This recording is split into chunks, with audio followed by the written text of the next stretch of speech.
5, 4, 3, 2, 1. Welcome everybody to the number 6 episode of Bitcoin Cash Coffeehouse. And today we are talking to many different people. We'll have everybody introduce themselves. And we're talking about how to get your Bitcoin Cash. And so there's obviously many ways to do this. And so we'll talk about all the different ways to do it and advantages and disadvantages from everybody. And yeah, we'll get into it. We'll start with the top level. We'll start with the Shiba Inu dog up top. Welcome, dog. Hi, I'm Cheaplightning. I'm the co-organizer of the Osaka Bitcoin Cash Meetup. And I also am the founder of build.cash, which is not quite functional yet. If you have any questions, please go ahead and ask. Otherwise, I will pass it on to whoever's next. Go ahead, Josh. Hey, I'm Josh Ellithorpe, ZQuestZ on Twitter. I'm a staff engineer at Coinbase and here just to join the discussion and talk about how to best get your crypto. Cool. And then the two folks in this conference room, it says ZeroConf on there. We're both from Bitcoin.com, both engineers. I'm Paul and I'm Andreas. Paul and Andreas, welcome. From Bitcoin.com offices? yes. Yes. Cool. This is our conference room, ZeroConf. Nice. I would hope more than conferences happen in that room, though. I think there's maybe like a few. Yeah, all right, that's good. All right, Cindy. Oh, finally, it's my turn. Ladies first, okay? We've got no gentleman here. Oh, sorry, Sydney. All right. Hello, everyone. It's Cindy Wang. I'm from China. I'm now based in Beijing, and I'm co-founder of Satoshi's Angels and also a crypto journalist in China. Gotcha. Awesome. Romit. Hey everyone, my name is Romit from India. I'm the founder of Zapit Wallet. We are a Bitcoin Cash and SLP wallet with rewards and non-custodial escrow and all the other fun stuff. Cool. And Wecx. Seems to be away from Zoom right now, but so yeah, we'll just get into it, and we'll just do this kind of more not as organized, perhaps. Maybe if you got something you want to say, just go ahead and do it, and we'll try and get through everybody for each question. And so the first question we have is, when did you first get your bits of Bitcoin Cash? So when were y'all's first Bitcoin Cash experience? All right, well, I guess I'll go ahead and start. Maybe that was thinking. I got it during the fork, right? That was a big fork from Bitcoin, and I got Bitcoin Cash because I had Bitcoin. And so I'd been in the space for a while. I also ended up, really being close to the community. So I ended up acquiring a lot more Bitcoin Cash along the way, mainly through using a lot of Bitcoin Cash services. So that's where, I like to collect bits. Gotcha. We'll go with Cheaplightning. We'll make it a little more. Me too, at fork. So yeah. Yes, go ahead. Sure. I guess most people here will probably have their first Bitcoin Cash at the fork time. So I guess we could back it up a little bit and how you got your first Bitcoin. Because Bitcoin Cash has been around since 2009 anyway. So fair enough. When did you get your first UTXOs? That would be from Gavin's Fountain in 2011. So I read an article online that said, Bitcoin is the most destructive technology we've ever heard of, or something like that. And I thought, okay, let's check this out. And of course, Gavin had set up a fountain, and I downloaded the wallet, and I thought, oh, okay, this works. I run an online business, and so for me, having money that doesn't involve third parties or middlemen is just fantastic. And so I really wanted to check it out. And since then, I've been hooked. I wrote the whole thing on read.cash. So if you want to check out the whole story, you can do that. But that's the brief summary there. Cool. Gotcha. And I think Wecx is back. So go ahead and introduce yourself. I think I'm back. Can you hear me? Yes. Can people hear me? Okay, cool. Okay, so introduce myself. I'm a co-founder of Digital Owls Mining and founder and CEO of Bitcoin. Cool. So I guess we can continue on. Gotcha. So yeah, that's definitely a way to get Bitcoin is the faucet. I don't know if there's any Bitcoin Cash faucets around right now. Anybody know of any? Yes, I think Bitcoin.com has the faucet. Yeah, but the faucets now, I mean, they're worthless. They give you like 3 cents. So I guess you can bounce some money somewhere to know how to use it. But you couldn't even buy a Tic Tac with what those faucets give you now. Well, 3 cents is still enough to just make a transaction. So I think it's still a good idea. For testing and showing someone how it works, it's great. Right.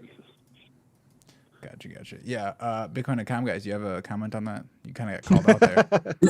We kind of agree with all of that. I'm not even sure the faucet is live now. Yeah.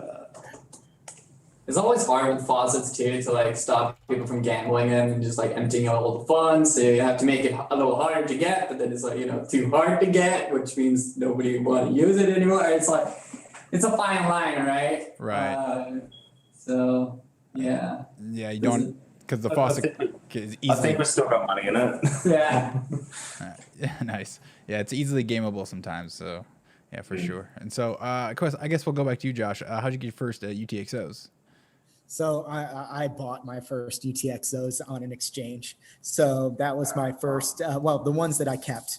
I played around with Bitcoin right when it was launched. And back in 2010 or so, just like, a year after it launched.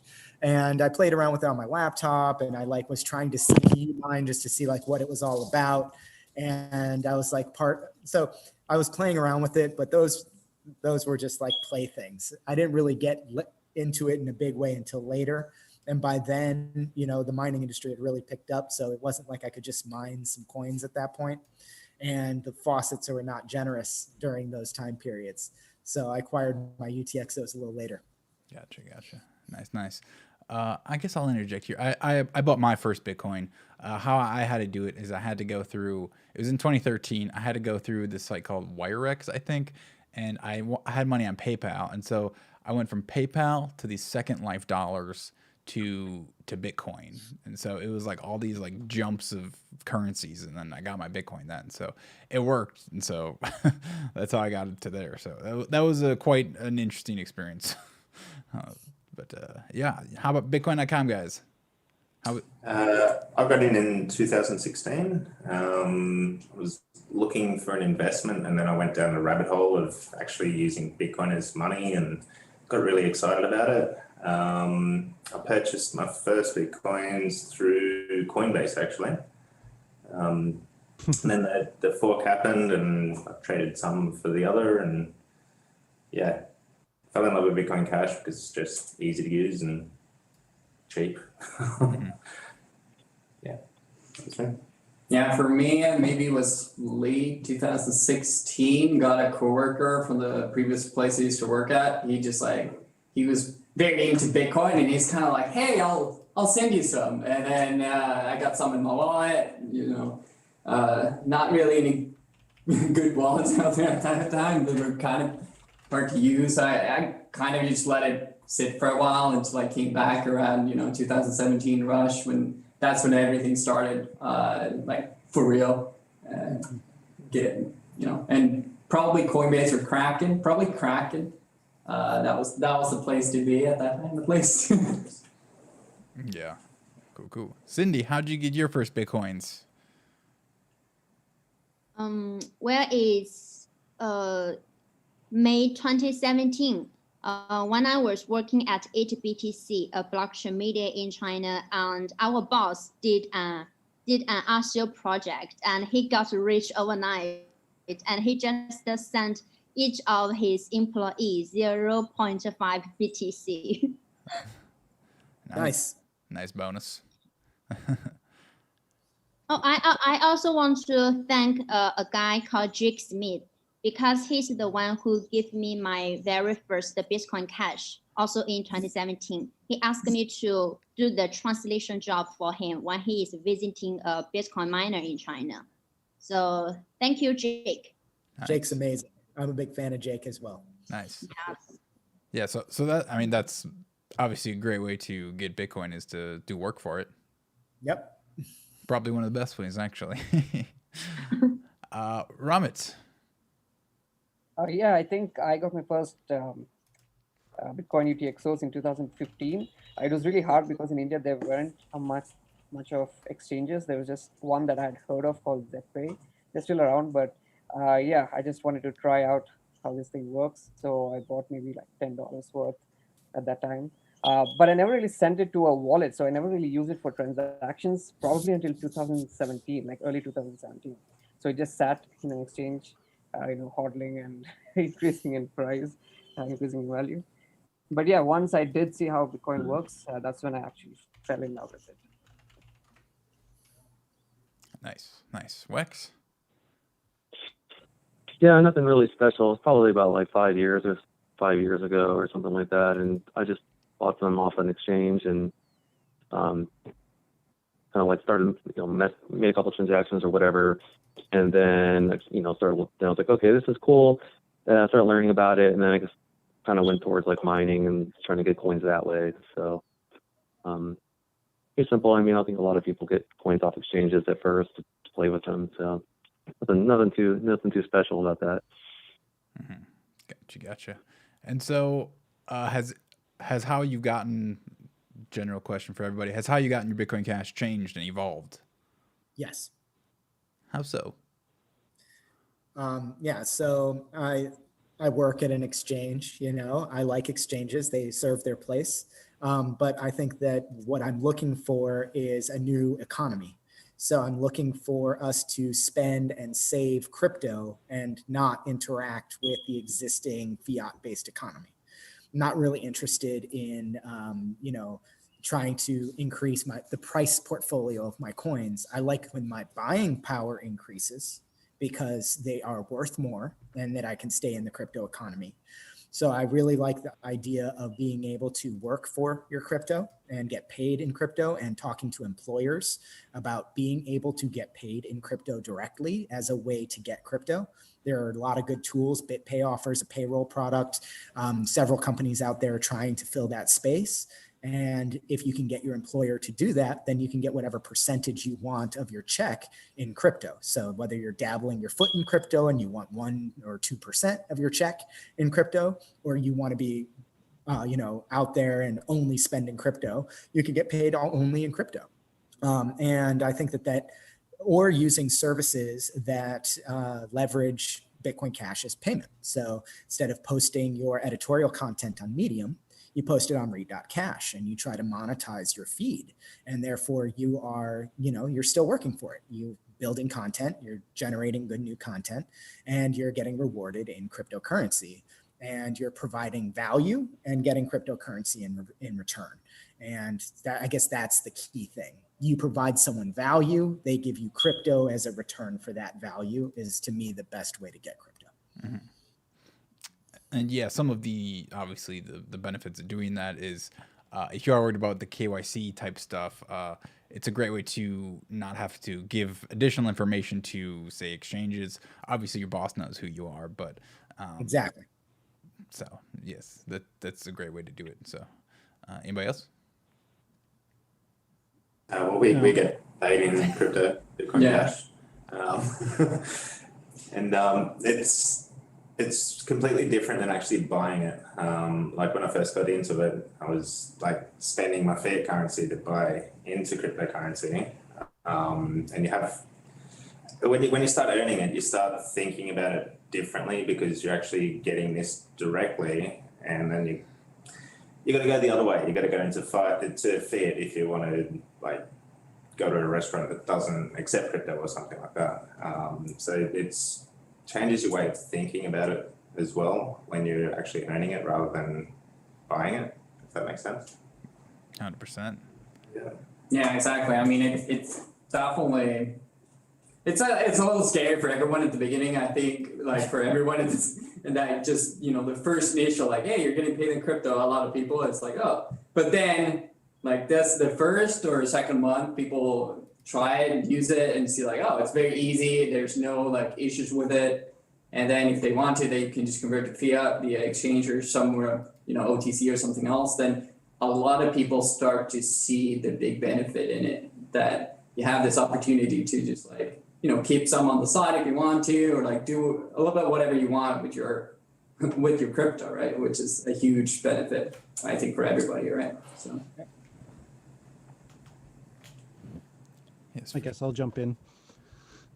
So I have an online shop, so I try to accept as many cryptocurrencies as possible just because I want to get more BCH, and I can exchange Dogecoin or Bitbeans or Pivex or whatever people want to pay me with for BCH. But still, I think cryptocurrency payments are probably less than 10% of my total income at the moment. So if I want to get more BCH to spend and replace, then I've got to find other sources. And so, of course, exchanges, purse.io, local.bitcoin.com. But here in Japan, it's actually a little bit difficult to get BCH if you don't want to go through an exchange. There's no ATMs anymore, so it's not nearly as convenient as it used to be. So anytime I want to buy, it's always a bit of a hunt, which is unfortunate. So hopefully, more people will start getting paid and using the closed loop ecosystem of BCH. But until then, it's a bit of a scramble to get more. Yeah, for sure. Chat would like to recognize your Cindy's amazing coat. Okay. So It's very warm. It's very warm. So there you go. It's made by doggy's fur. Doggy's fur. What's going on? Anybody else? So personally, yeah, I get paid in Bitcoin Cash as well, and so that used to not be the case, and yeah, you kind of always have to think about, well, do I want to put this fiat into Bitcoin? And it's like, well, it might go up, might go down. Now it's like, yeah, you want to hold in Bitcoin. You get paid in it. You want to hold in it. You want to spend it wherever you can. And so yeah, it is a completely different mindset. And yeah, again, I think just like working for Bitcoin is the best way to do it. Shout out to VenezuelaWorkers.com if you need to hire somebody in Bitcoin Cash. That's a great place to go. And so here's a question: why no ATMs in Japan? Question. The government, I don't know who, well, you guys can jump in if you want. You've probably got a better idea than we do. It's all Mt. Gox's fault. So of course Gox was in Tokyo, and that really brought cryptocurrency to the forefront of the government's mind. It's still ongoing. No closure for that yet. But because of that, they made the rules really, really strict. And so if you want to run an ATM, you have to register as an exchange, and that's complicated and expensive. So, the corner store isn't going to go through all that effort in order to make a little bit of profit on transactions. So until some big company steps up, yeah. So I was actually really surprised, and I'm not sure exactly what set of cryptos they offered, but when I was in Mexico, I was amazed that every gas station had been paired with an exchange, and you could do anything on the exchange at any of the gas stations. So like you'd go in and it kind of looked like a 7-Eleven, and like they were selling crypto behind the counter with some deal with the exchanges. And I'm wondering if a partnership arrangement like that would make a lot more sense for those smaller merchants. And then they're just reselling an exchange's product and making it available to their customers. That's amazing. I heard some rumor that someone was trying to make a deal with one of the convenience stores in Japan, but I haven't heard any progress on that for a while. So I don't know if that's coming, but I really hope it does. Here's a question for Cindy. Are there any regulation problems for receiving Bitcoin Cash as income for work in China? I know Bitcoin always paying their employees with several hundreds worth of Bitcoin Cash to pay for their lunch. They've been doing that for years, and they never got any problem. And Satoshi's Angels is registered in Hong Kong, Satoshi's Angels is paying 100% using Bitcoin Cash, and that's never a problem either. And when we are doing businesses with projects here in China, they're always paying us USDT. So I don't think as long as you don't be such a high key, it's not gonna be a problem. Gotcha. So just as long as you don't get caught. That's fair enough. And so this was interesting today. This artist named Hot Girl Meg, I don't know, she has 5 million Twitter followers, but anyways, she's like a Cardi B basically. She teamed up with Cash App with Jack, and she was giving away $1 million worth of BTC in $5 increments to like a ton of people, 50,000 sats. So wait. So $5 increments, Yeah. $1 million. So they're literally lighting like what, $300,000 on fire? no, it's just from Cash App to It's just from Cash App to Cash App. It's just in their database. Yeah, Okay. it's just in the database. So I mean, that's a way to get people. That's a way to get people into BTC. But like, as long as they don't withdraw their BTC and like realize how crap it is, it should be fine. But I mean, that's a way. Giveaways to get Bitcoin Cash. It's probably one of my favorite ways to do it. It's the most fun to do it to other people for sure.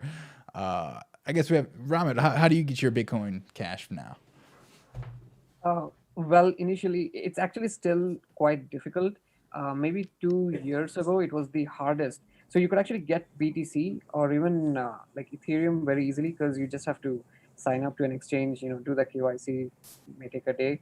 And then you can just, link your bank account and then send the funds over and make the purchase. But BCH was not that easy. You actually had to go through a P2P exchange, buy USDT first, send the USDT to the exchange, sell the USDT, and get the BCH.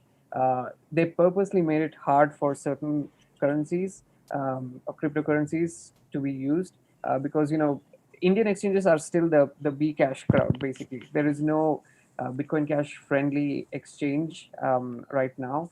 I mean, there are exchanges that still even right now as we speak, the ticker symbol for Bitcoin Cash is BCH ABC. Even though after there's been a split between BCH and ABC, they still continue to use that, which is very unfortunate. So yeah, going through the centralized exchanges is not easy at all to get Bitcoin Cash.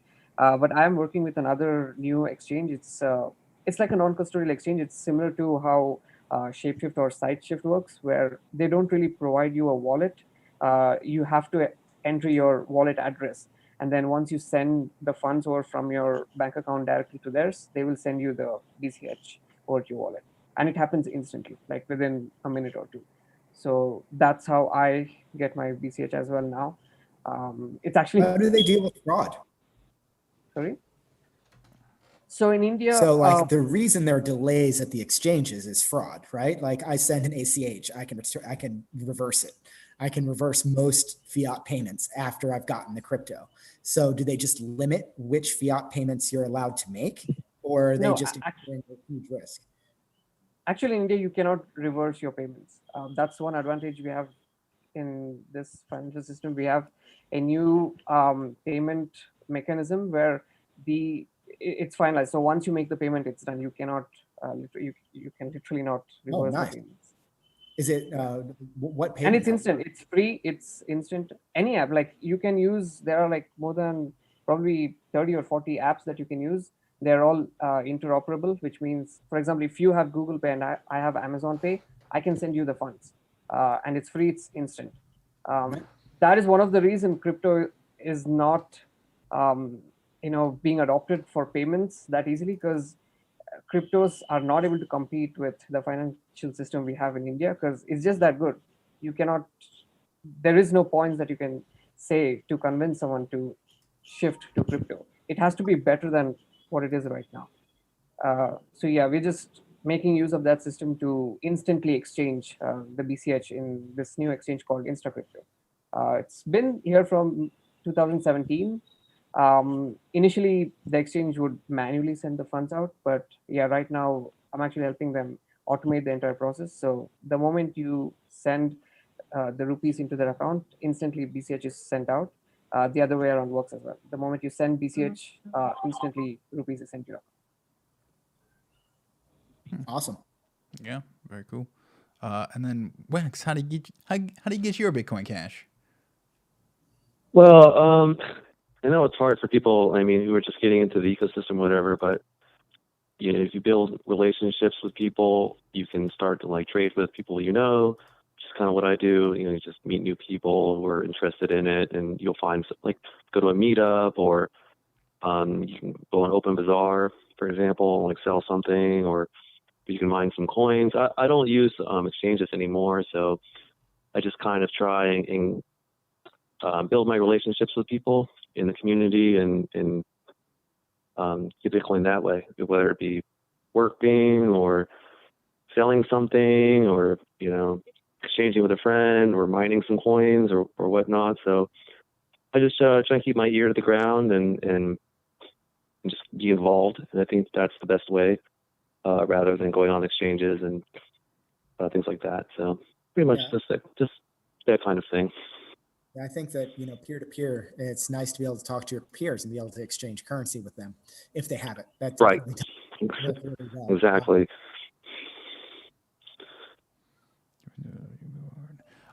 Yeah, so I guess a question from there is, what are some ideas or some pain points of getting Bitcoin Cash today? I know we went over some pain points, but like, what do you wish was available if you could just like have it now? Well, for me, I wish there were more meetups. I know I'm working on getting, well, I guess I can just kind of say it. This is whatever. I'm trying to get like a big meetup going right now. I've got kind of the framework going. So hopefully people who are interested in this kind of thing will create, you know, communities who are also interested into it. And we'll have more meetups where people can just meet and you can get Bitcoin that way. You don't have to actually go to these exchanges and things. So I just wish that more people were involved in off the internet, you know, sort of an internet community and, you know, meet space or whatever you want to call it. So more meetups, I think. Yeah, I'd like that. Yeah, and then so from the meetups, just like using fiat cash and buying Bitcoin Cash from somebody type thing. Well, either that or, you know, like a lot, I mean, I hang out, you know, I have a buddy here in Seattle and we meet every once in a while and he'll buy me, you know, I'll go out to lunch, he'll buy the lunch, I'll pay him, you know, or I'll buy the lunch and he'll pay me in Bitcoin Cash. And so, you know, you can do all sorts of different things with people, whatever you can think of. I've done that many times as well. You know, you go to a restaurant and then, you know, you have people send you Bitcoin Cash and they pay back. Or anytime you have to give someone a small payment, you just ask if you could send it to them in BCH instead. But back to just like the payroll stuff, that's what I wish was better. I wish that more companies allowed a percentage of their paycheck to be in crypto, because I think there are a lot of people that are very interested. And if that option was available to them, that more and more people would take like 1% of their check and be able to dabble in it in a way that's a lot more comfortable. And the tools just aren't really quite there yet for a lot of the businesses. And if you are running a business, then accepting Bitcoin Cash is by far the best way to be getting your Bitcoin Cash. And that's not going to be 100% of your business because the crypto economy is not that big yet. It might end up being, you know, only 1% of your sales ends up being crypto, but you know, that's crypto that you earned. And now you have crypto and you can interact in the economy. And then you have a reason to try to grow that crypto business because all the tooling's in place, right? So like, you know, that you can pay people and then you can see whether or not, you know, the crypto that you're having, maybe it can buy supplies, right? Maybe you're a restaurant and you buy a lot of stuff from Amazon because you want to get discounts on all of your, you know, random stuff that you need for your business. Well, that's great because then you can start getting crypto from your customer, have a small percent in crypto, and then you can go to Purse and you can go get 30% off some of the stuff that you need in. And that's just a wonderful closed loop where you're getting supplies for that crypto and it organically getting that crypto as well. You know, it's interesting, Josh, I was just thinking about, I haven't thought about payroll stuff in a long time, actually. So kind of got me thinking about that. But do you know those like green, what are they called? Green dot debit cards or whatever? that you can Green buy from grocery stores. Yeah, there's those debit cards you can buy from like Fred Meyer's and all those. They're like they're like debit cards you can add money to. Well, you can link those debit cards on the website to your bank account, and you can have, you can take money from your bank account, put it right on these debit cards. But the cool thing about them is they actually have like direct deposit stuff to your paycheck also. So it would be cool. It would be cool if it was as easy as just filling out a direct deposit form. Like you do with your job, you just give them a direct deposit form, and then you get direct deposit. Yeah. Because if it's just as easy as doing like a debit card, like Green Dot, and you just kind of give, you just kind of put a direct deposit or whatever information. It's obviously be like the Bitcoin Cash stuff, and the exchange provides, a mechanism for that to just go straight into your card or whatever. It'd probably have to be told with like QuickBooks or something too, but someone would have to get all that together. But yeah, I think if that ever was to be a thing, it would have to be as easy as a direct deposit form, right? Like, here's the form, and then everyone's like, cool. Like, no one needs to know how it works, right? So. Yeah, and to be honest, for a lot of people that are new to the space, right, it's nice to have a partnership with a company that can provide that, so like they have a form, and then they maybe have to like go through like one step to set up a non-custodial wallet on like somewhere. But it's all sponsored with like good docs or whatever, or even a partnership with a centralized entity in the beginning. Unfortunately, there's a lot of regulation that's popping up, and there are some conveniences to using an exchange still. I'm not saying that people should be keeping their money on an exchange, but there's crypto credit cards that are quite useful when you need to interact outside of the crypto economy. A lot of those link to some custodial service that will automatically debit, your crypto as you're making purchases. And that's really freaking useful for people that are trying to spend more and more time in the crypto realm. So if people are getting paid a majority in crypto, they're going to see the gaps in the economy where it just hasn't filled in yet. There's certain services you just can't get, and you're going to need some way to be able to pay for those. And it's great to be able to have something that is backed by crypto that interacts normal in the fiat economy, at least for the short term, until more and more merchants are able to take it. Because we'd rather spend our crypto at a crypto-friendly business that offers the same thing. But that only applies if there is a crypto vendor that offers the thing that you want. Well, what about I was just thinking about these direct deposit forms. Well, you know how you fill it out with your bank, right? Mm-hmm. So what if like, I don't know, what's that state that's doing crypto banks or whatever? It's like South Dakota. I don't even know. It's one of those states. Wyoming's doing some stuff, but I don't know if that's what we're talking about. Wyoming, well, it would be interesting if some exchange or was like a bank, and then you could submit your direct deposit form with that bank, right? And then the employer doesn't even have to care about it, right? Because it's just doing direct deposit with your employer, with your bank. They're like, okay, cool. The and then that bank taking part in it, the conversion and everything's happening automatically for you. Right, and then that bank does it for you, basically, right? So it kind of skips the employer altogether, and then the bank converts whatever percentage that you want out of your, when you get direct deposit, the bank, takes a percentage and puts it in Bitcoin Cash versus. Yeah. So it's almost a service a bank should do. But I know there's regulations between the two, but I think, maybe one of the exchanges has to set up in like Wyoming or something to actually offer that service. But you have to investigate. But sounds like something regulation. Sounds like something Coinbase might be able to do. So the thing is that I think there's a lot of ways that people can do payroll. I think that they're like BitPay just offered a new payroll service, and a few others. And if your employer doesn't like really want to take care of payroll, or it's a newer business where you're setting it up from scratch, then you're not changing anything, right? So a new business deals with BitPay and says, yep, I'm going to do all my payroll through you. And it's the fiat and the crypto that is going to the employees. Then it's a one-stop shop for the employer. The employer doesn't really care. BitPay takes care of all of the details, and they tax whatever conversion is going to happen. So they're making a good profit. And not only are they making a good profit, they have a guaranteed profit month after month or every 2 weeks because it's payroll, right? So that it's a guarantee that you have a customer that not only makes trades, but makes trades twice a month like clockwork. Yeah. It definitely payroll services could get onto that too, because a lot of small businesses, they just use the payroll services for QuickBooks and all these other things. Like, so if the payroll service offers, to do the payroll and everything. The business doesn't want to mess with anything. Like they don't want to, you know what I mean? Like if the payroll service can just offer these services and do the payroll and then, you know, send the money to employees and they don't have to worry about it, then that would be best for sure. Yeah. Payroll would definitely be a huge one. How about getting normies, like normal friends into it?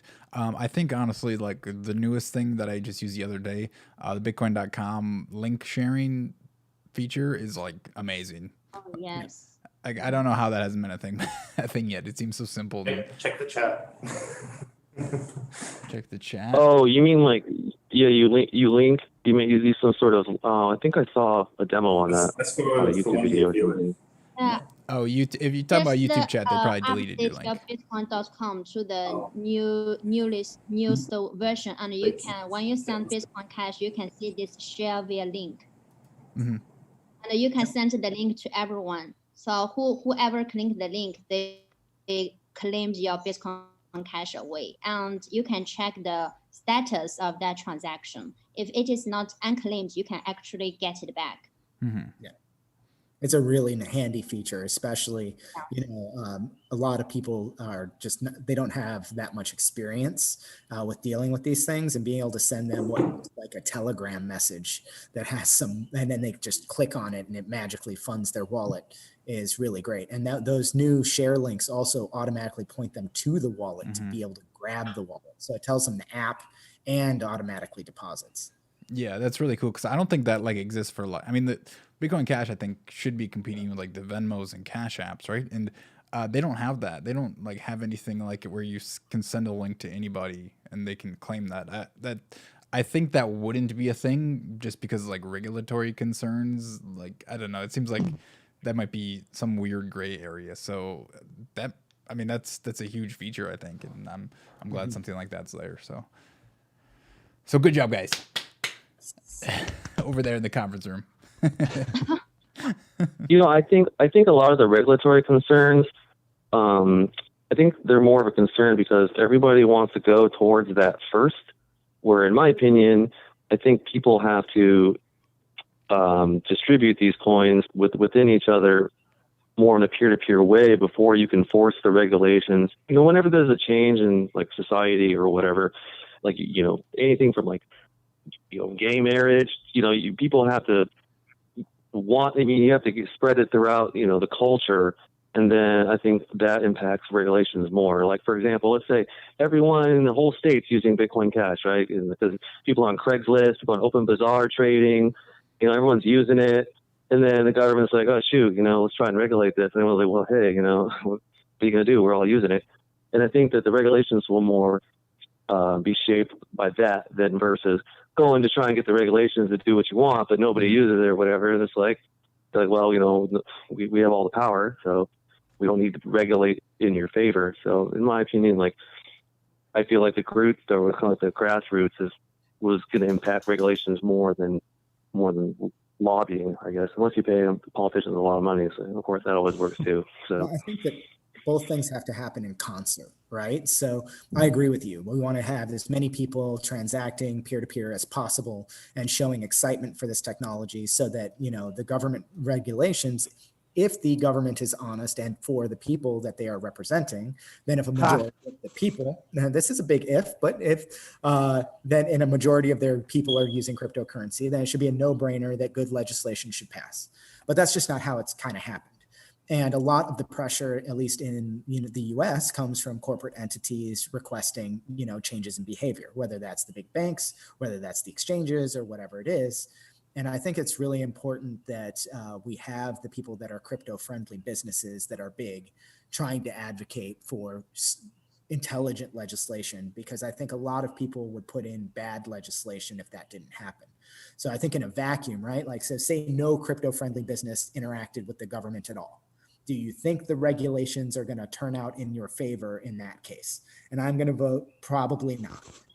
And if you have a bunch of the biggest exchanges in the world that are making billions of dollars in profit, sitting and saying, hey, we need fair legislation. We have millions of users. They're using it legally. We can work with you on, fraud and other things. We don't mind audits. And we want to be transparent about this. We want to provide services, but we want to allow people to use this technology without, having to have a tax burden on every transaction or whatever. I think that that's our best hope now, to have quality legislation. The US comptroller right now used to work at Coinbase. He is crypto friendly, and he is, a major figure in the US finance industry. And so I have a lot of hope that, the next generation of people that are taking these roles will have seen what's happened with crypto, and they're more worried about consumer protection, good audits, making sure that their users are doing this safely, rather than thinking that crypto needs to not be there. And there's a big difference between those things. And I think some regulation is bound to happen, even if it's difficult to enforce. And having the right people pushing that is imperative. Yeah, definitely. I mean, well said. you can't add much to that. Well, there's a downside to that as well, because what I've seen in India is the exchanges here, they literally tell the government that, yes, we don't want cryptocurrencies to be used for payments. So we will support regulations that go against using cryptocurrencies as payments, rather, just for cryptocurrencies to be used as trading assets. What's their incentive?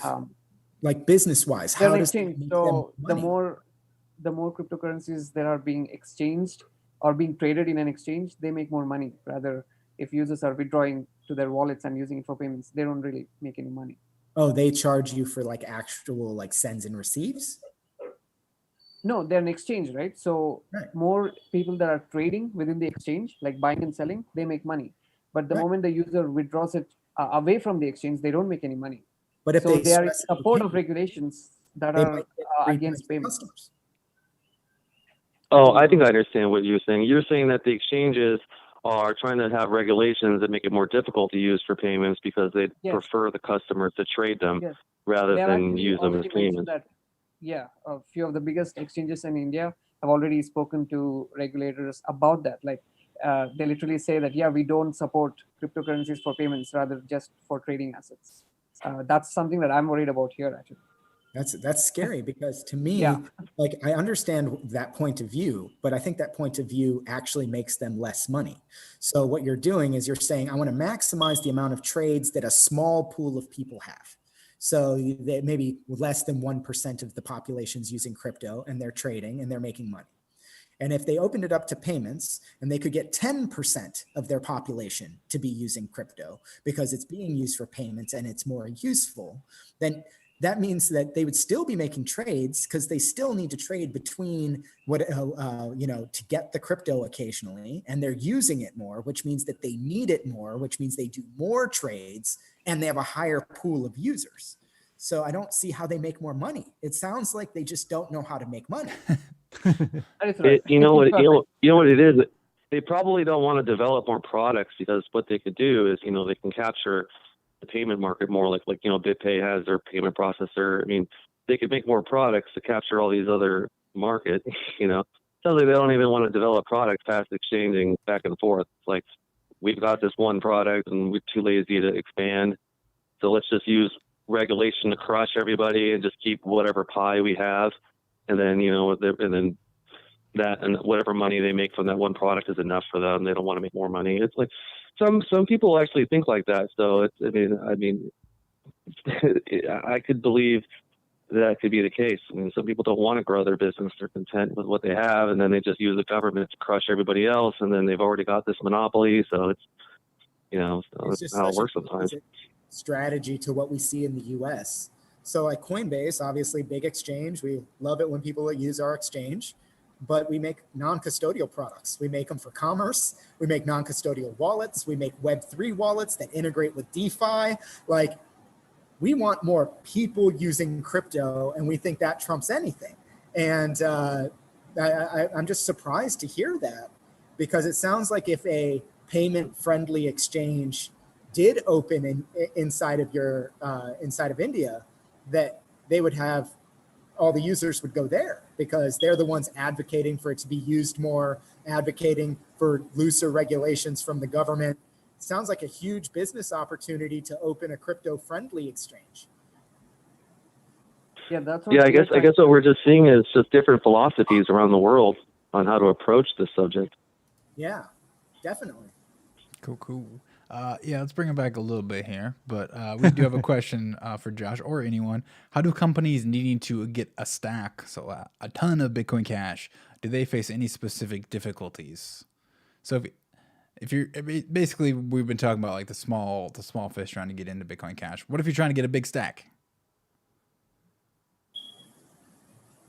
Well, there's Grapefruit Trading. I believe they do 25,000 minimum trades.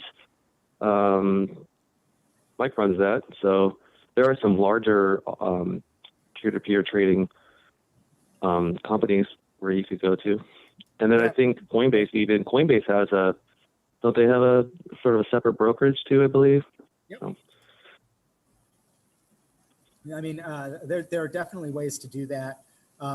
Exchanges are, if you're going to be picking up that much cryptocurrency, exchanges have the liquidity. Mm-hmm. So it is definitely an option. But if you have an OTC that does have high liquidity, and then you can do a peer-to-peer transaction at a desk, that's excellent. Mm-hmm. And then there's miners too. I mean, there's a lot of miners that sell in large quantities, so you could always jump in that community and do it that way. Yep. Get them clean UTXOs. Nothing better than those Coinbase UTXOs.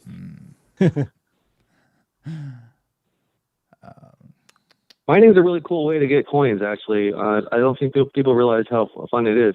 Just grab a single rig. If you have a place, put it in your apartment.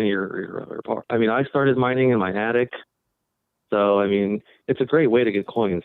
Just connect to a pool. Boom, you're getting coins. It's the easiest way to get into. In my opinion, it's pretty fun. So, and then you could even, if you wanted to, you can even like mine GPU stuff like ETH or all those other GPU coins, and then you go on like I don't know, I haven't been on SideShift for a while, but if you go on SideShift, there's a bunch of different coins on there, so you can go on there and look at all the coins on SideShift. Like, well, how do I get these coins? Sure, there's some GPU coins on there. Mine with your computer, and then just SideShift it into Bitcoin Cash, and boom, you've got some right there too. So this, mining is a great way to do it for small people.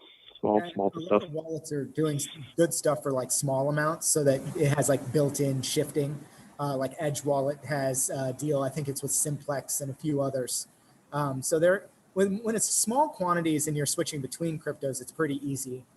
But getting large amounts of crypto, it all depends on the person and what they're planning on doing with that crypto.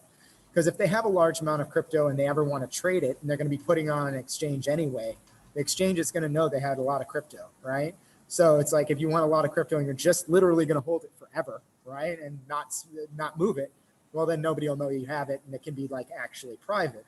But if you ever move a sum to an exchange, you've already burnt your privacy, at least with that exchange. Oh, Yeah, actually, go ahead. Actually, here we do OTC trading, and we got in China, there is a guy called Zhao Dong. He's the biggest OTC trader here. And this year, he was just put in jail because he was pursued to anti the money entry law. So actually, there is a more risks to do OTC tradings if you don't know the guy's purpose to exchange this amount of money.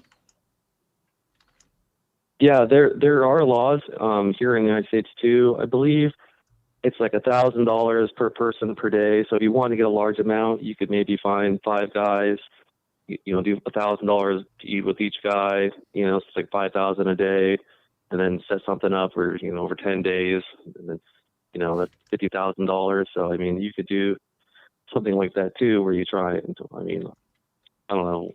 You kind of get what I'm saying, I suppose. So you should definitely look at the laws wherever you live and try and figure out what they are, so you don't get yourself caught up with something. Exactly. Yeah, that's Yeah, when you talk about the laws, it's funny. You like try not to mention the law stuff when you would talk to like a new person, right? Because it kind of scares them off. Like, oh, this is illegal. It's like, no, it's not. Just pay your taxes. Yeah, so that's Well, the funny thing is people actually, they don't.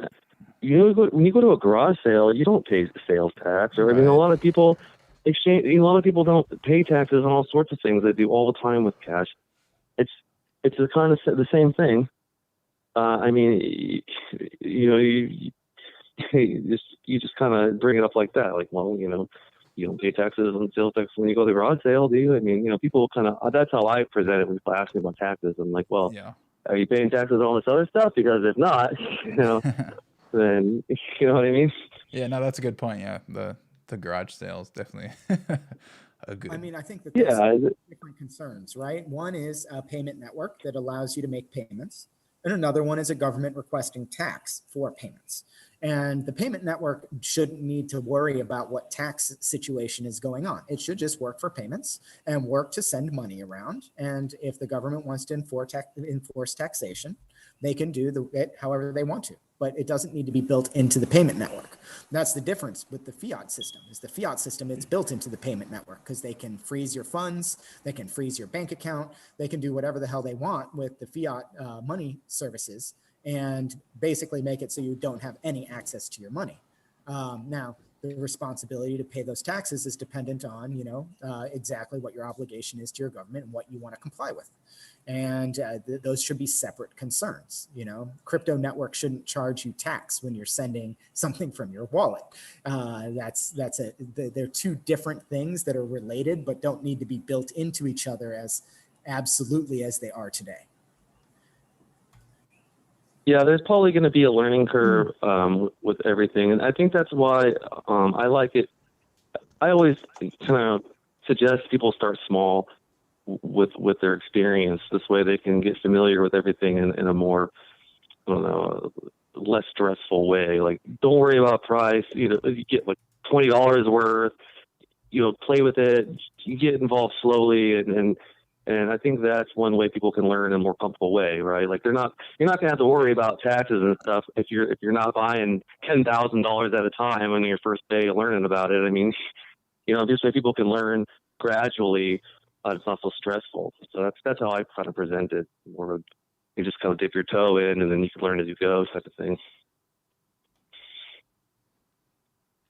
Yeah, it's kind of funny how it works though, because usually you send it to a normal person and then they'll just like watch the number go up and down all the time, right? And that seems to be the way they kind of start to learn more and do like Googling of it, like why is this going up and down, And so, and then you have to kind of, from that point, you have to kind of direct them in the right way and say it's not just for speculative, like you can do all these things with it. So what do you like? Which is why I'd like more meetups so people can have more conversations about it. Right. Yeah, that's definitely huge. It seems like I'm always talking about Bitcoin to like random people I meet, like people that end up being my friends, but it's like I don't want to bring Bitcoin up to them because I think about it all the time, but it happens. And so, like, what do you guys suggest to tell people when they get Bitcoin, when you give them Bitcoin Cash? What do you tell them?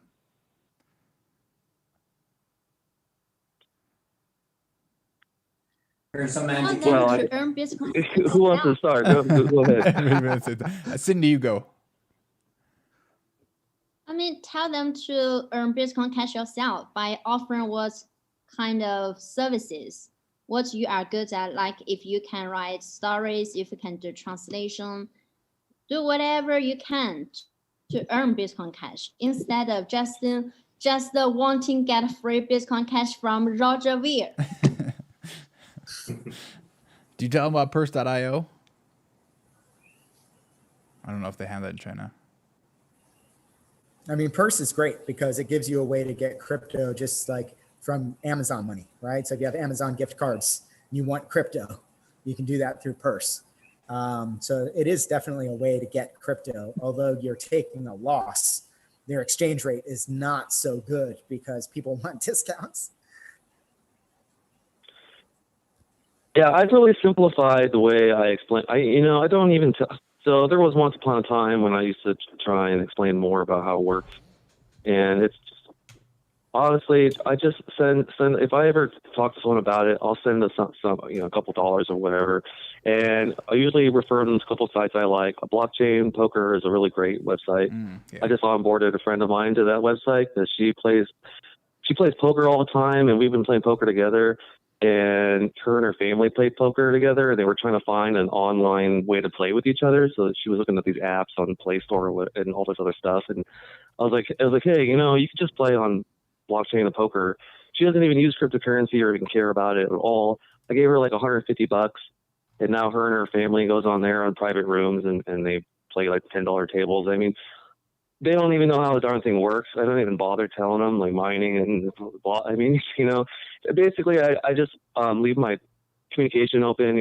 Hey, if you have questions, just shoot me the question, and then I answer the question versus like bombarding people with stuff.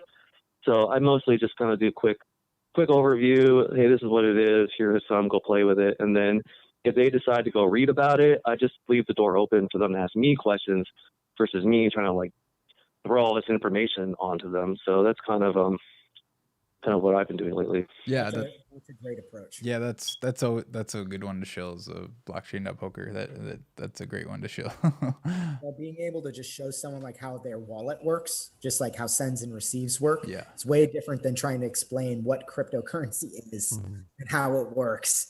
Like most people don't even know like how dollars are produced, and they don't give a shit. And why should they care? If the end goal is that people just use it as money, then the only thing that really matters is that their wallet experience feels like they're just using money, and that it's secure, that you're not like having them use something where their money is in jeopardy, and that's it. They can dabble in all the other stuff and learn all this other stuff later. Yeah, for sure. Here's a question for the Bitcoin.com guys. Can you give any insight about the typical pattern of the new users? Do they start with a big purchase from the wallet, a small purchase, or do the coins come from outside the wallet? It's a good question. I think it's probably 50. I don't think we get heaps of people making big purchases. Like we probably do, but that wouldn't be the majority of the users. I'd say a good chunk of them, they're receiving some money from like outside of the wallet. And then, I guess another percentage would be those that are buying. I don't have the numbers personally. I know that it's probably a question you should ask Corbin.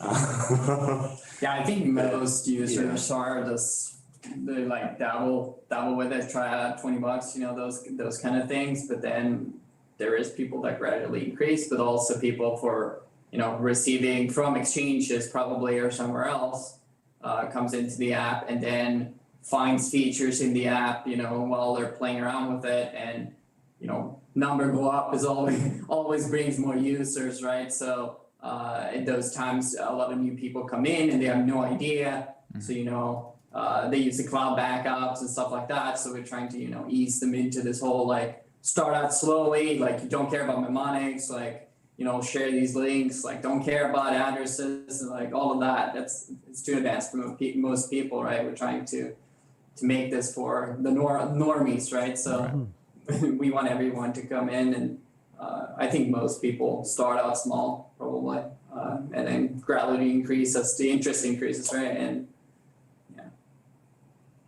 that's one other really good point about the link sharing is people don't even know what wallet to use, right? If you say get a Bitcoin wallet, and they open up the App Store or the Play Store, and they're like, which good? I don't know.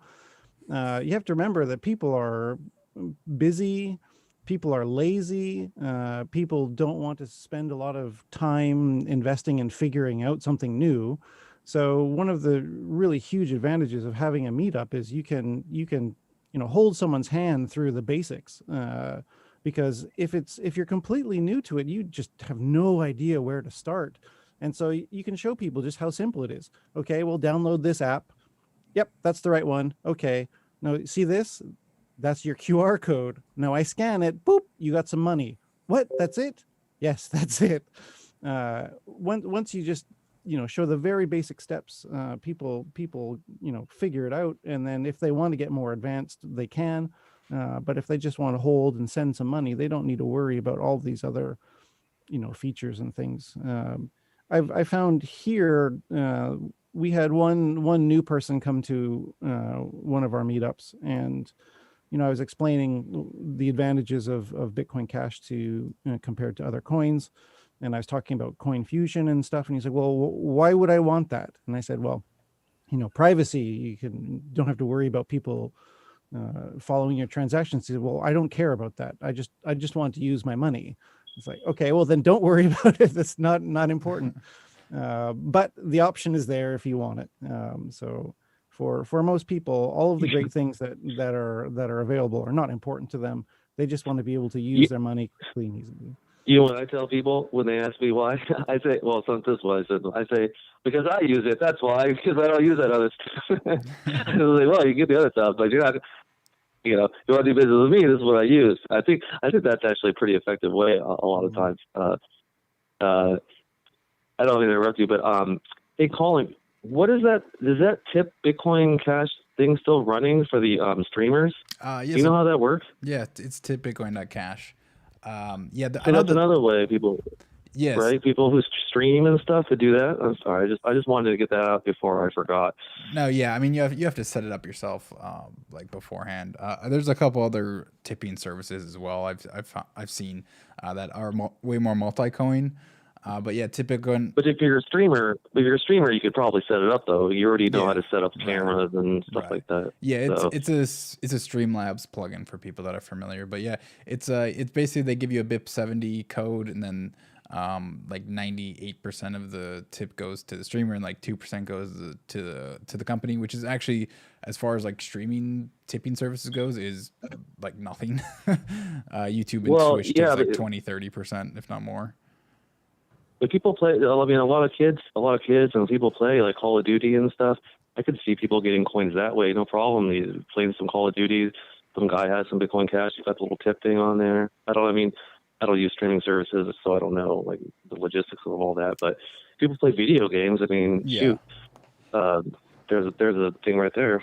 Yeah, it's just a problem of like setting up the wallet beforehand. That's why I think the link is the new Bitcoin.com link thing is really cool. The only problem is that like they experienced earlier is that a lot of the chats automatically delete links and you don't even know it. So that is one problem of getting the actual links into the chat. But Hey Josh, could you integrate something like that with Coinbase, where people's tips on their stream just gets converted to dollars into their Coinbase account? So we used to do instant conversion on certain addresses that would like automatically convert, but we've kind of moved away from the model. I'm not sure if that's planned in the future or whatever. I think it's a great feature to be able to do that, because a lot of people do want that conversion to happen automatically. But it'd be a little weird with like a tipping thing, because like say you get a tip for like $3 and then another tip for $5 like 10 seconds later. It's like having to do that multiple times. It's kind of a pain in the butt. Mm-hmm. Well, it should probably batch then, right? Like maybe all your tips get converted at the end of the day at a time, or Yeah, we try to make it as easy as possible. And now it's like they can always move to stable coins if they want to. And that's really fast because it's crypto to crypto. And then they can withdraw at their leisure if they want to do that. And that way it minimizes any of the actual bank transfers that are necessary to get it into an account they can use. Or they use something like the Coinbase card where, well, their tips, they could use like dollars anyways. Is way more convenient. Yeah, I guess it just takes a lot of, it takes someone to do it, essentially. Yeah. And promote it, right? Because you gotta get people to use it too. Yeah. So. Yep. So we just went over the hour mark. Does anybody else have some thoughts in general? How to get your Bitcoin Cash? Yeah, actually, go for it. I always feel that there are so boys in Bitcoin Cash community can get so fighty and aggressive. I just hope that going forward, there could be more cooperative with people. And I think we actually can. I'd like to think that that's possible as well. There's ways to have crypto communities that have people that are nice to each other. Even if they, Yes. it is possible. Well, hey, I'm in Seattle. If anyone needs any Bitcoin Cash, hit me up on Telegram. I mean, that's one way too, right? You just send me a message on Telegram if you're in the area or whatever. I mean, hey, give me a ring. I mean, there's an option right there, whoever's listening. I'd be curious, Romit, do you have any stats on where your users for your wallet generally get their crypto first? I'm kind of curious as to if you have any of that information. Well, we have a P2P non-custodial exchange built into the wallet. That's the easiest way we are offering our users to get some BCH. I mean, it's like local.bitcoin.com. We have the non-custodial escrow that's built into the app itself. But we don't really have like a public order book, so users can't see orders. They can just place orders, and we have something set up called payment partners, where other users who have signed up for this or who have turned on notifications for this, they get notified when an order is placed by any user, and it's up to them whether they want to take it up or not. So yeah, it's completely P2P in that way. And I haven't gone through all the stats for all the countries, but I am aware of all the orders that comes in India, and most of the orders are like very small amounts, less than $1 actually. The minimum we allow is like 10 cents, I think. You can buy for 10 cents, and yeah, users do 20 cents, 30 cents. They're just trying it out. They're sending it out like that. Yeah, that's how I would say our users are getting the BCH.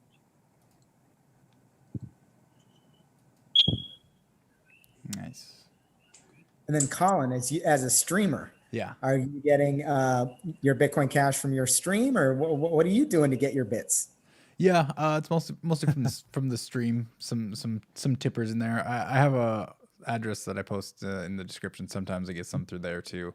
So, yeah, it's been good for that. Then some just like other random crypto projects in the background, and get paid in Bitcoin through there. So yeah, it's great. It's great. Rather, my bank account has to get refilled instead of emptied for the Bitcoin Cash. So that's nice. That's nice for sure. Yeah, it's Oh, one thing I want to ask Cheaplightning is that I always wonder, are there any business models to hold live meetups? Business models? Yes. I'm not sure what you mean. Business model for Because holding a live we meetup. are not doing.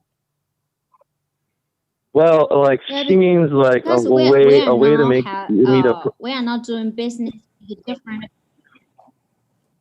So there are great ways to make money off your meetup, but it's just like any other promoter. You go to a restaurant, you say you want to do a meetup, you promise them a certain number of heads, and you get a percentage. The question was online, right? Way to monetize online meetups. I'm sure there's a way, but that, you know, what is the point of doing your meetup? Is it to get people together and talk about it, or is it to make a profit? So for me, I haven't really spent a lot of time thinking about ways of monetizing it, because I just want to spread adoption. I want to spread use. I want to spread the sense of community. I want people to come in. So yeah, I could sell, you know, t-shirts or have an admission fee or something, but who's going to want to join the Osaka Bitcoin Cash meetup if you have to pay money to join in? Well, that's just a really cool party, man. I mean, I don't know. I pay $5 to get in if you had some live music or something. I mean, I think it's honestly like all those options are good, but it is true that some people sometimes these, you know, there's an opportunity cost with these things too, because hosting a meetup takes your time where you could be making money instead. I mean, I've done meetups before, and they do organizing them, the materials. I mean, it it can be expensive just in opportunity cost alone. I think monetizing these meetups is a great idea, honestly. If you can have a DJ, or maybe you make some homemade beer. A friend who does that. Oh, online meetups? Online, right? So yeah. No, not online. Live. I'm sorry, I don't know. Live. Oh, well, my cousin, she sells like makeup. So, I mean, you could maybe have a meetup and then sell some makeup too on the side. I mean, the sky's the limit. I think you're just going to have to be open about to make it fun, right? Like, here's our Bitcoin Cash meetup. We're going to have some music, some drinks. There's $5 at the door, or there's some tea. I mean, if you, I guess you just kind of have to be creative about it. I don't know if there's any like models per se. I think that you probably just look at traditional models that already exist and try and like fit them or tailor them, perhaps. It could do sponsorship. You can, right. From businesses. Well, if you ever want to brainstorm with me, just send me shoot me a message, and we could think about things. And I'm strapped for time now. There you go. Message Wecx for business ideas. Yeah, sure, why not? 10% commission. Yes. Well, no. The Bitcoin Cash people, my time is free, so I don't charge anything. That's sort of the way I think about doing meetups as well. It's like, certainly I've spent a significant amount of money getting things together, and not to mention the time cost, but I think of it as a public good, a service to help Bitcoin Cash grow, and in that way it helps my bags grow in value as well. So win-win. Yeah, it's good for some people. Get really distraught over. I mean, here, for example, I had a meetup, and the BSV thing happened, and the meetup kind of went away, and it's like, I can see how other people who may not be so emotionally invested, these costs, and then some people don't even have that much money, right? So if you don't even have much money to begin with, these costs can get pretty high for someone, depending on who you are. And I can see why coming up with ideas. Plus, sometimes things that are profitable are also fun, right? Mm-hmm. So if you can think of something fun for people to do, I mean, like poker is great, actually. Now that we're talking about poker, meet up with poker, and you can make money that way too. I mean, just things are, money's fun. So, of course, free stuff is great too, but consult your local laws. Not everyone's like us, right? Who's going to do everything for free? Hey, it's the way the world is. So not everyone does everything for free. And also another question, because recently I've been reading news that there are some Chinese news said that Coinhub is gonna be shut down because there are so much violent videos there. Because several days ago, Coinhub announced to support Bitcoin Cash as a payment, and then all I know is that people are asking government to shut it down. So I was wondering what is really going on. What's your guys' attitude to that? So I'll kind of sum it up a little bit. So basically, they deleted Visa and MasterCard, put a bunch of pressure onto Pornhub, is what you're talking about, because of some videos they had. I think it was something with underage, but anyways, Pornhub deleted like a ton of their content, and Visa and MasterCard they don't accept anymore, and they only accept cryptocurrencies for their premium content. And I may have confirmed that at some point in the last couple of days. I'm not saying I actually paid it, but you literally go to it, and like the only option is cryptocurrencies, like, and it says we can no longer accept Visa or MasterCard at this time. So that is indeed. But yeah, it's crazy that Visa and MasterCard put enough pressure onto this company that can like change what they do and how they operate, which is pretty crazy. Well, of course. Well, my opinion on it, what I think, I mean, it's never good when someone's business is impacted like this. Obviously, you don't want people people work hard to build their businesses. I'm sure whoever built Pornhub worked very hard, and they're losing these types of things. But I believe that the financial system is corrupt. Visa, MasterCard are corrupt. if they're going to do these things, I mean, we should boycott them, right? Like, and crush them. I mean, if they're trying to crush us, crush our business, and crush our livelihoods, crush them back. I mean, that's the way I look at it. I think my opinion is, okay, so these companies are doing this. Well, give it back to them twice as hard. I think let's take them all down. And so my opinion on that would be like, well, start using cryptocurrency then, and buy the premium membership with, you know what I mean? If they're going to, hey, maybe I'll get one just for the heck of it, even though I don't go to that website. But I mean, hey, just, that's what I think of rock and roll. I mean, you tit for tat. That's the way I look at it. So it's game theory. That's what I would say, Cindy. I say if the companies are going to pressure us, we pressure them back. So cut up your MasterCard, cut up your Visa, and throw it in the trash. That's what I say. So yeah, one thing we haven't, I mean, you guys haven't shielded. Bitcoin.com hasn't shielded local.bitcoin.com, right? So right. I shielded it. Yeah, I guess there was a little shield, but could you guys I mentioned it. give your elevator pitch for that? Well, I don't use it that much myself, but it is a non-custodial platform that lets you post like, hey, I want to sell some Bitcoin Cash, or I want to buy some Bitcoin Cash, and then it just allows people to connect with each other and actually trade however they like. So I think you can swap Bitcoin Cash for fiat or some gift cards, or there's a whole bunch of different options you can set up on it itself. Like I said, I haven't used it personally myself too much. I don't work on that part of Bitcoin.com, but yeah, I know it's a good non-custodial service where you can connect with other people to be able to trade BCH. Yeah, like and also the escrow makes it very safe. So you can't, of course, you could get scammed, but it's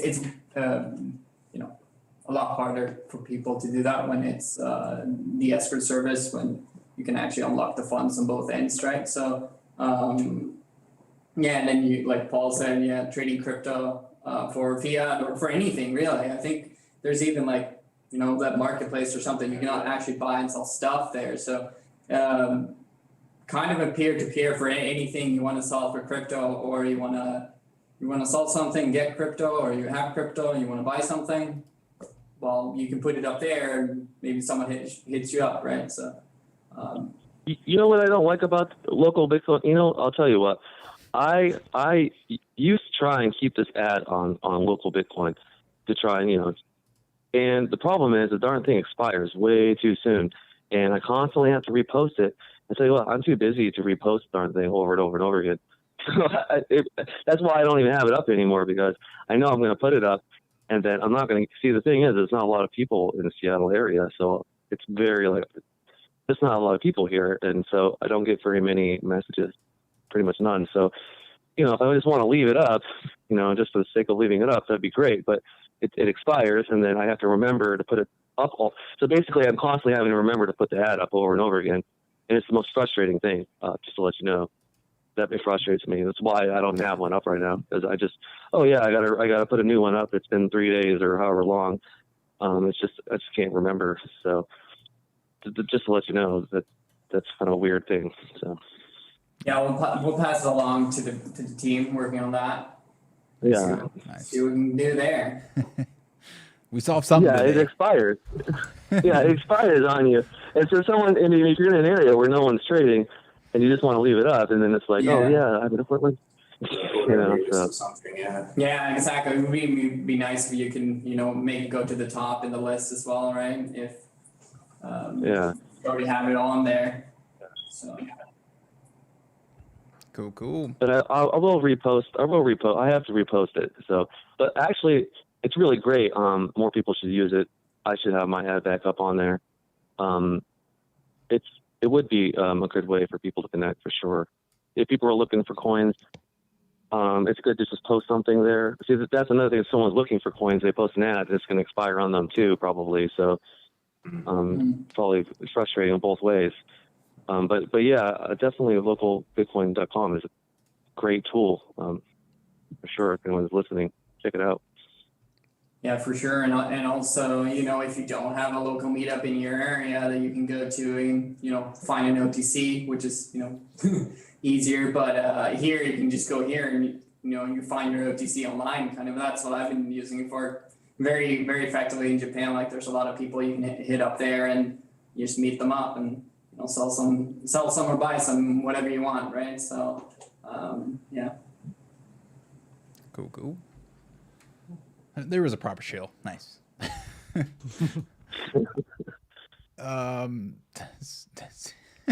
Cindy says you saw a cat behind Josh, and why do all developers have cats? I So prefer I'm not at dogs. my house, so that's not my. All right. Do we have any last thoughts here before we wrap this thing up? How to get you? Well, shoot, I'll do a last thought. I'll do one real quick. I would say anyone that's listening out there who wants to get any cryptocurrency, I'd say have fun with it. Seek fun ways. I think Josh mentioned Read. I can't remember the name of the website. Was it Read.cash or something? Mm-hmm. You know, post an article. There are lots. I mean, even post something like, "Hey, I'm new. I want to learn about it." There's lots of people on there to give you a couple bucks, I'm sure. So, and then even posting on there, people will tell you all the different services that are out there. I know I try and keep up on the ecosystem and all the different ways, but it's hard. So even going on that website and just asking questions and just being involved and having a good time, I think that's the best way than versus going to an exchange, buying some, and then not knowing, you know, not being involved. So I know it's you know, for introverts, you know, it's not the best way to do things, but I would say that's kind of my thought on it, is just to have a good time and just connect with people for sure. I agree. Yes. I think that, you know, like we said earlier, earning your Bitcoin Cash or using services that, you know, pay out in Bitcoin Cash, like read.cash for long form blogs, short posts on member.cash or memo.cash, which are kind of like Twitter, is actually a great way to get your first coins. And I'm going to show, you know, there's free coins available. Like when people sign up at Coinbase, they can go to Coinbase Earn and earn like $50 worth of crypto by watching like little videos that inform them about what cryptocurrencies do. And we offer a way to exchange between the different currencies. So you go and you learn about all these currencies, and then you can exchange them for the one that you actually want to use. And so it costs you nothing. You know, you can make a good amount of money just by watching some videos, get you started, swap it to Bitcoin Cash, be able to play around with the economy, or just get a few bucks from a friend. You know, if you're out to lunch and you know your friend has crypto and you want to get a little bit of crypto, buy them lunch and ask for some crypto. Is a great way to get your first cryptocurrency, because you want that person-to-person interaction the first time that you do it, someone to show you what it's about, how to use it, how the wallets work, because it's easy.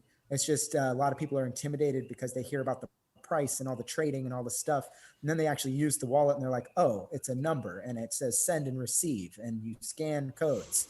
This isn't very difficult, and it is a huge relief off of their shoulders that, oh, okay, I can do this, and they don't need to get into all the technical stuff. I would expand on that and say, if you have a friend who's in a cryptocurrency, it doesn't even matter what it is, because like I said, you can go to SideShift and you could just shift it. Like, so everybody's got Dash, whatever, you know, take Dash. Then you just go on SideShift, you can change it back to whatever you want. So there are ways to do that where it doesn't even really matter what you get. So, so don't be shy of getting something you may not want. You can just change it up and get something else.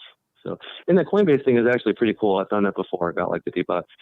So, yeah, definitely. It's not hard actually. Yeah. So pretty easy. One other tip I'd like to mention is, if you do have some kind of business, or especially online business, offer a discount for paying in BCH. Mm-hmm. People will go out of their way to get a discount if they can save 10%, 15%, whatever it is. That, you know, keeps the ecosystem moving along. In the YouTube chat, somebody asked, is there a good way to get BCH in Canada? Does somebody know offhand? I mean, in Canada, we do service Canadians at Coinbase, so they can get their BCH that way. But it's just like everything else we were talking about. All the websites we talked about getting funds from, they're available in Canada. They're on the web. just go and play around. So I don't see any unique barriers there. Yes, You know, I know Craigslist does. Craigslist has a cryptocurrency option too.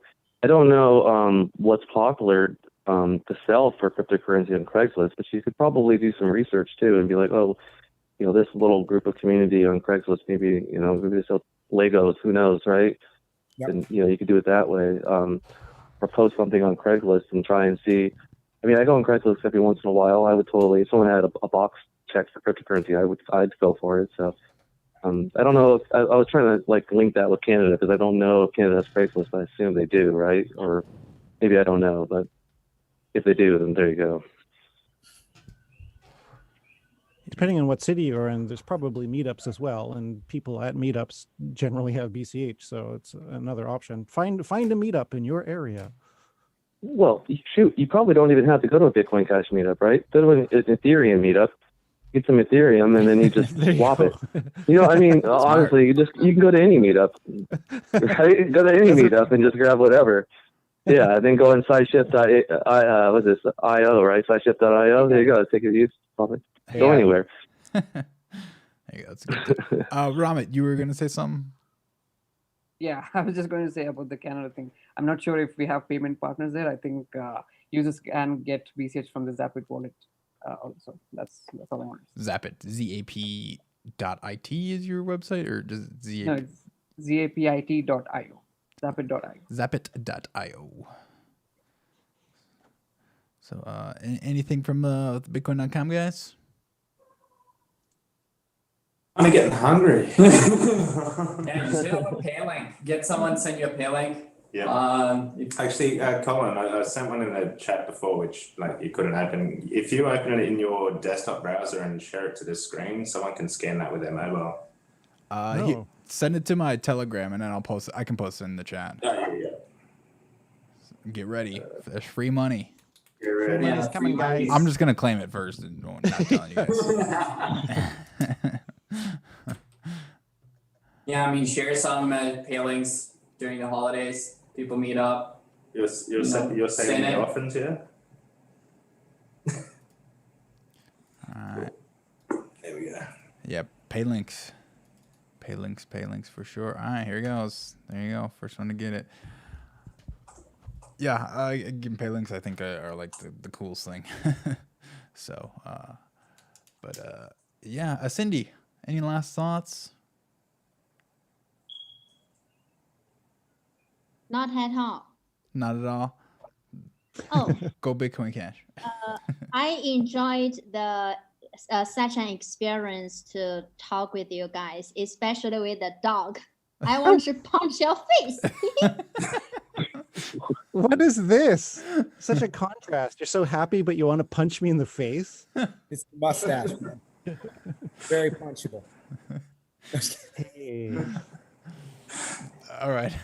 Thank you all. I'll wrap it up here. Thank you all for the wonderful discussion. I hope you all had a good time because I know I did. So I certainly did. Thank you for not punching my face. Yeah. You all have a nice day. Bye-bye. Bye-bye. Bye, everybody.